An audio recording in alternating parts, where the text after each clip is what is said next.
ఇప్పుడంతా social media trend నడుస్తోంది. ఎప్పుడు ఎవరు ఎందుకు ఫేమస్ అవుతారో తెలియదు. అలా కొన్నాళ్ల ముందు ఓ తాత తన యాస మాట తీరుతో తెగ వైరల్ అయిపోయాడు. కుర్చీ మడత పెట్టి అని ఈ తాత చెప్పిన డైలాగ్ ఫుల్ క్రేజ్ తెచ్చుకుంది.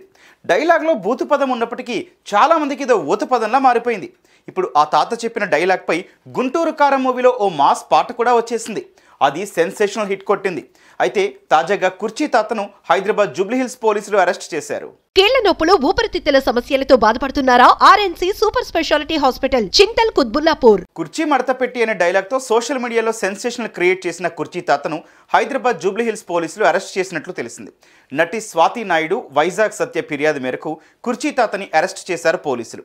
తనని బూతులు తిడుతూ వీడియోలు పెడుతున్నాడని, తన డబ్బులు కాజేసి వైజాగ్ పారిపోయానని ప్రచారం చేస్తున్నాడని, అందుకే పోలీసులను ఆశ్రయించినట్లు వైజాగ్ సత్య చెబుతున్నారు.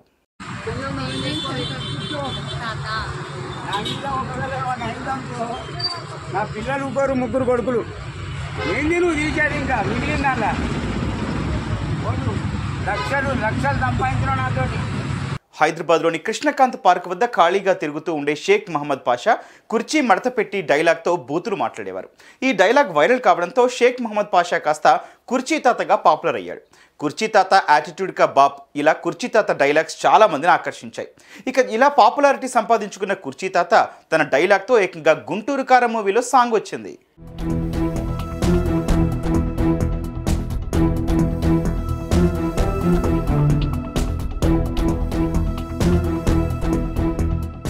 అయితే గుంటూరు కారం మూవీ నుంచి ఊరమా సాంగ్ కుర్చీ మడత పెట్టి పాట ఆడియన్స్ని ఎంతగానో ఆకట్టుకుంది. కుర్చీ మడత పెట్టి మాస్ డైలాగ్తో పాట లిరిక్స్ రాయడంతో అందరూ బాగా థ్రిల్ ఫీల్ అయ్యారు. దీంతో రిలీజ్ చేసిన కొద్ది నిమిషాల్లోనే ఈ పాట వైరల్గా మారిపోయింది. ఆ సాంగ్లో కుర్చీ తాత పాపులర్ డైలాగ్ను వాడుకున్నందుకు గాను మ్యూజిక్ డైరెక్టర్ తమన్ కుర్చీ తాతని ఇంటికి పిలిపించుకొని ఆర్థిక సాయం అందించారు. దీంతో మరింత వైరల్ అయ్యాడు కుర్చీ తాత.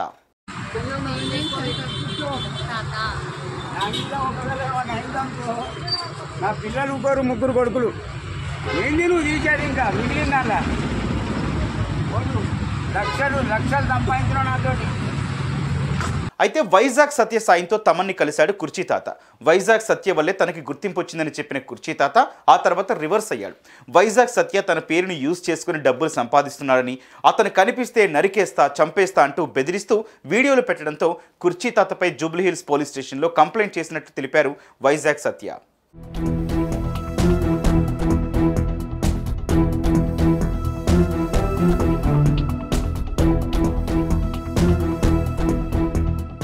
అంతేకాకుండా తమన్ దగ్గరకు తీసుకుని వెళ్ళినట్టే మహేష్ బాబు దగ్గర కూడా తీసుకెళ్లారని గొడవ చేస్తున్నాడట కుర్చీ తాత. అది అసాధ్యమని చెప్పడంతో కుర్చీ తాత తనను టార్గెట్ చేసినట్లు వైజాగ్ సత్య తెలిపాడు. ఇక 2 రోజులుగా కుర్చీ తాత కోసం గాలించిన పోలీసులు చివరకు బుధవారం కుర్చీ తాతను అరెస్ట్ చేశారు. ఇప్పుడు కూడా యూట్యూబ్ వాళ్ళు మందు పోయించి తిట్టమన్నారు కాబట్టే తిడుతున్నట్లు చెబుతున్నాడని, అతని బూతులు భరించలేకే అరెస్ట్ చేయించినట్లు వైజాగ్ సత్య తెలిపాడు.